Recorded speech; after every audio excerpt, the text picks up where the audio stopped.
మొత్తం మీద వీళ్ళందరూ కలిసి ఒక పార్టీ పెట్టబోతా ఉన్నారు. 400, 450 మంది మాజీలు అందరూ కలిసి పార్టీ పెట్టబోతా ఉన్నారు. అది త్వరలోనే ఉంటుందనేటువంటి వార్తలు కూడా వస్తూ ఉన్నాయి.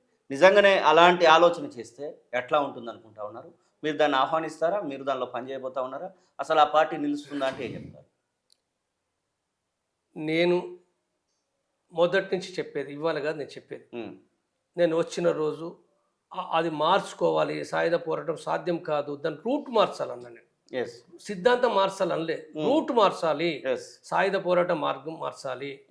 కానీ ఒక కమ్యూనిజం కోసము, ఈ దేశ ప్రజల శ్రామిక వర్గ విముక్తి కోసము తప్పనిసరిగా చట్టబద్ధంగా ఒక సంస్థ పెట్టి పోరాడాలనే విషయం గత 10 సంవత్సరాలు చెప్తున్నాను. ఒక్కరోజు నేను చెప్తలేను. ఓకే. ప్రత్యేకించి శాంతి చర్చలకు సంబంధించిన తర్వాత కూడా నేను చెప్తూనే ఉన్నా, కంటిన్యూగా చెప్తున్నా. కాబట్టి ఇప్పుడు ఏదైతుందో చట్టపరంగా వాళ్ళకి రైట్ ఉంది కాబట్టి ప్రజల కోసం పనిచేసే వాళ్ళు అంటే ప్రభుత్వాలు ఇబ్బందులు పెడతాయి, ఆటంకాలు పెడతాయి. కానీ అయినప్పటికీ కూడా చట్టబద్ధమైన పద్ధతిలో పట్ల పోరాడాలి, పనిచేయాలనేది ఏదో ఇది అవసరమైంది. అది కాబట్టి వాళ్ళు రావాలి. అందరూ వాళ్ళ గొడవలు ఏమున్నా ఆ గొడవలు అనేటివి అవుతున్నాయో వాటిని పెద్దగా చేసుకోకూడదు. అది మాట్లాడుకోవడం ద్వారా వాళ్ళు బహిరంగంగా ఇవన్నీ మాట్లాడుకునే కంటే కూడా నేనేమంటున్నానంటే వాళ్ళందరే మాట్లాడతలే. నా దృష్టిలో అంటే నాకేం పక్షపాతం ఏం లేదు. నేనేదో సోను ఆశన్న నాకు చాలా దగ్గర లేదా దేవ్జీ దూరం అని కాదు. వాస్తవంగా వాళ్ళందరూ నాకు ఒకప్పుడు పార్టీలో పనిచేసినప్పుడు అందరూ మిత్రులే. నేను ఎప్పుడు వాళ్ళ శత్రువులో చూడలే. నన్ను అన్నారు, ద్రోవులు అన్నారు, కానీ నేను ఎవరిని శత్రువులో చూడలే. ఓకే. కాబట్టి నేను చెప్పేది ఏదైతే ఉందో అంటే వాస్తవంగా సోను ఆశన్నలు వాళ్ళు వచ్చిన కాంచి వాళ్ళు ఏమీ మాటలు అనలేదు. ఎక్కడ కూడా వాళ్ళు ఏమీ మాటలు అనలేదు. వాళ్ళు చెప్తుండ్రు. వాళ్ళు ఒక రకంగా చెప్పాలంటే వాళ్ళు హత్య చేయబడుతుండ్రు. వాళ్ళు మానసికంగా హత్య చేయబడుతుండ్రు. దాదాపు ఇప్పుడు సోను ఎప్పుడు వచ్చిండ్రు? అక్టోబర్ 15కు వచ్చారు. వీళ్ళు వచ్చిన తర్వాత నుంచి వీళ్ళు ద్రోహులు, కోవర్టులు, తర్వాత ఈ ఎన్కౌంటర్ కారకులు, ఆ ఎన్కౌంటర్ కారకులు అని చెప్పి ఇష్టం ఉన్నట్టుగా ఇక లోపల దేవ్జీ ఒకటంటే వీళ్ళు ఇక్కడ బయట ఉన్న వాళ్ళు కొంతమంది అంటే విరసము లాంటి వాళ్ళు 1000 మాట్లాడుతుండ్రు. కాబట్టి ఇవి ఏవైతున్నాయో అంటే మనుషుల్ని హత్య చేస్తుండ్రు. మీరు హత్య చేస్తుండ్రు. నేను ఒక ఉదాహరణ చెప్తా. వాస్తవంగా ఒక మనిషి తప్పు చేయకపోతే అంటే ఇన్ఫార్మర్ గురించి చెప్తున్నాను. ఎందుకంటే నేను కూడా కమాండర్గా ఉన్నా, నేను నాయకునిగా ఉన్నా. ఇన్ఫార్మర్ చంపిన దాంట్లో కూడా నా పాత్ర ఉంది. తప్పైనా ఒప్పైనా నా పాత్ర ఉంది. ఆ పాత చరిత్ర నేను కాదంటలేను. కానీ దాంట్లో చాలా మొదటి నుంచి కూడా ఉన్నది ఏంటంటే ఒక ఇన్ఫార్మర్ అని చెప్పి మాట్లాడాలంటే చాలా ఆలోచించడం కాదు, ప్రకటించాలి. ఓకే. ముందు మన కమిటీ చర్చించాలి, కింద కమిటీ చర్చించాలి, నిర్ధారణ కావాలి కదా.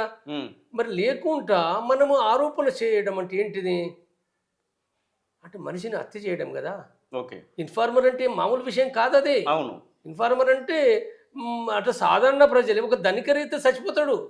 ఇన్ఫార్మర్ అంటే నన్ను ఇన్ఫార్మర్ అంటారా అని చెప్పి మొత్తం వాళ్ళు తిండి తినరు, ఇబ్బంది పడతారు. మనకు తెలుసు అది. అవును. అసలు అలాంటిది అంటే ఒక నేరారోపణ. ఈవెన్ కోర్టులు కూడా బూర్జువా కోర్టులు కూడా ఒక వ్యక్తి పైన నేరారోపణ చేయడం అంటే చాలా విషయాలు ఆలోచించాల్సి వస్తుంది. మరి అలాంటిది మావోయిస్టు పార్టీ ఎంతదిగా ఉండాలి? ఉన్నది కూడా తప్పులు చేసినారు, లేకుండా కూడా మావోయిస్టు పార్టీ చరిత్రలో తప్పులు కూడా చేసినాము. ఇన్ఫార్మర్ కాని వాళ్ళ పైన ఆరోపణలు చేసినాము, ఇన్ఫార్మర్ కాని వాళ్ళని చంపినాము, కోవర్ట్లు కాని వాళ్ళపైన ఆరోపణలు చేసినాము. ఇది నేను చెప్పడం లేదు, సమీక్షలున్నాయి, రాతపూర్వకంగా. నన్ను అడిగితే ఉన్నాయి, చాలా వివరమైన సమీక్షలు ఉన్నాయి. మరి ఇవన్నీ ఉండగా అసలు ఒక నాయకుడు ఎట్లా మాట్లాడతాడు? నిజమే, నీకు అనుమానం వచ్చింది, రైట్, నువ్వు పరిశీలించు. నా అనుమానం అని ఎట్లా ఇప్పుడు దేవ్జీ కానీ మల్లారాజు రెడ్డి మొన్న ఏమంటుండ్రు? మాకు అనుమానం ఉన్నదని అంటుండ్రు. అనుమానం ఉంటే మాట్లాడతావా? ఇంకా సమీక్ష ఎక్కడ? వాళ్ళు ఆల్రెడీ బయటనే ఉన్నారు కదా, ఇంకా సమీక్షలు ఎక్కడ ఉంటే ఏముంటాయి?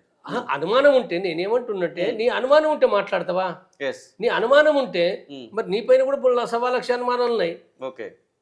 అంటే అనుమానం ఉంటే మాట్లాడతారా? అనుమానం నిర్ధారణ చేసుకో, అప్పుడు ఖచ్చితంగా మాట్లాడు. ఖచ్చితంగా దీనికి కారకుడు అని చెప్పి నువ్వు ప్రూఫ్గా మాట్లాడు. ఓకే. వితౌట్ ప్రూఫ్ మనం మాట్లాడడం అనేది అది మార్గం కాదు. అది చాలా అది ఇంకా చాలా మంది హత్య చేయడము. కాబట్టి దయచేసి ఎవరైనా వాళ్ళు మాట్లాడే మాటలను తిరస్కరించమని నేను చెప్తున్నాను. నేను ఓకే. ఒక ఎందుకనంటే సాధారణ మనిషి పైన అట్లా మాట్లాడకూడదు, అది తప్పే.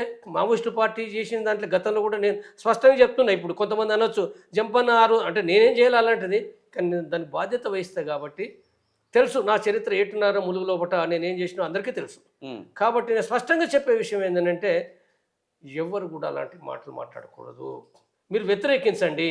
తర్వాత వాళ్ళు 40 ఏళ్ళు పనిచేసిన వాళ్ళు అసలు వాళ్ళే కోవట్లు అంటే వాళ్ళు ఎందుకోసం చేసినట్టు?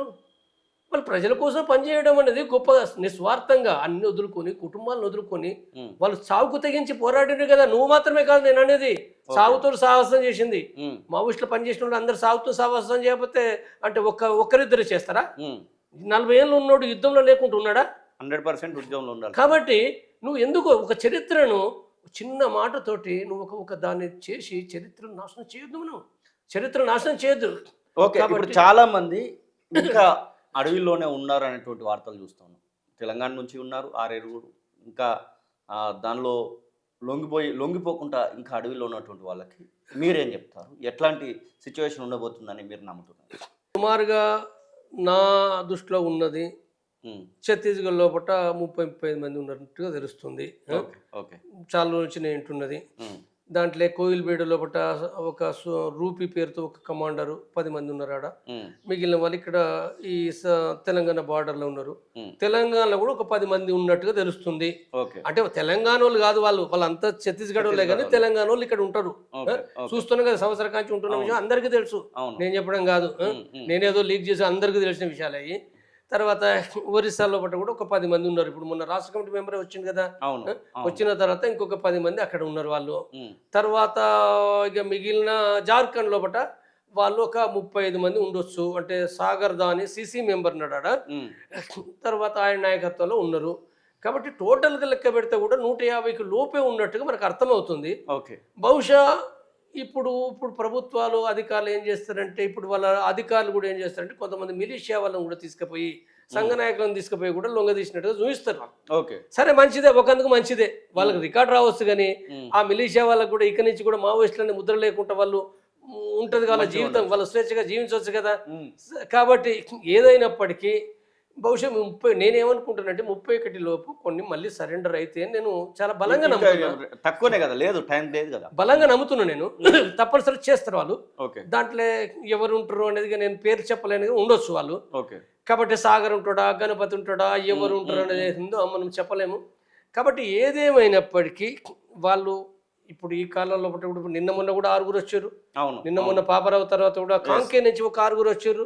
కాబట్టి ఇవాళ రేపు లేదా 31కి వాళ్ళు రావచ్చు. కొంతమంది రాలేదనుకో, రాకపోతే ఏమైందంటే ప్రభుత్వం ఇప్పుడు వాళ్ళు ఉండి చేసేది లేదు, అనవసరంగా ప్రాణాలు త్యాగం తప్ప మీరు ఏ సాయుధ పోరాటం చేయటం లేదంటారు. ఇప్పుడు కాదు, 2 ఏళ్ళ కానీ ఏం చేస్తలేరు, 3 ఏళ్ళ కానీ చేస్తలేరు. తుపాకులు పట్టుకొని ఏం చేస్తారు? ఏమి చేయలేరు. కాబట్టి చనిపోవడం అనేది అందరికీ బాధ, మీకు మాత్రమే కాదు. మీరు చనిపోతారు కానీ మీ తోటి బంధువులకు, మిత్రులకు, మిమ్మల్ని నమ్ముకున్న వాళ్ళకు బాధ పెట్టడం సరైనది కాదు. మీరు రండి, ప్రజల గురించి పనిచేయండి, చట్టబద్ధంగానే చేయండి. ఇప్పుడు దేవ్జీ వచ్చిండు, సంగ్రామ్ వచ్చిండు కదా, వాళ్ళు ఇప్పుడు ఏం చెప్పినా ఇప్పుడైతే వాళ్ళైతే చట్టబద్ధంగా ఉన్నట్టే కదా. ఇక చట్టబద్ధంగా చెప్తే ఇంకా వాళ్ళు సాయుధ పోరాటం చేస్తారా? ఏమి చెయ్యరు. అనవసరంగా ప్రాణాలు కోల్పోవద్దు, మీరు రండి అనే విషయాన్ని నేను మళ్ళీ వాళ్లకు మిత్రపూర్వకంగా విజ్ఞప్తి చేస్తున్నాను. అసలైన తొలి వెలుగు. ఫాలో వాట్సాప్ @తొలి వెలుగు official.